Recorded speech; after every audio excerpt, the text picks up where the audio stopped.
मुजफ्फराबाद के नवाई इलाके ककड़वाड़ा से तकिया बांडी तक जाने वाली रोड कई अरसा से तबाहाली का शिकार, शहरियों को मुश्किलात का सामना। इसी हवाले से देखें ये रिपोर्ट। ककड़वाड़ा तक तकिया बांडी रोड एक अहम राब्ता सड़क है जो कई देहातों को मुजफ्फराबाद शहर से मिलाती है, मगर गुज़िश्ता 5 साल से ये सड़क गहरे घड़ों, टूट फूट और कीचड़ का मंजर पेश कर रही है।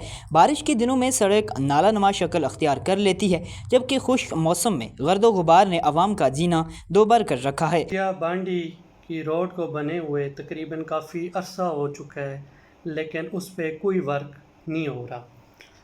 हुकूमतें चेंज हो रही हैं, पीपल्स पार्टी की हुकूमत चेंज हुई, नून लीग की चेंज हुई, पीटीआई की अब ख़त्म होने वाली है, लेकिन सब ने तकिया बांडी के लोगों को वोट्स के टाइम उनको तरह तरह की तसल्लियाँ देते हैं, हम ये करवाएंगे, ये करेंगे, वो करेंगे, लेकिन अभी तक ना वो रोड बनी, ना ही वहाँ पे हॉस्पिटल दिए गए और ना ही वहाँ पे किसी तरह का अच्छा स्कूल दिया गया।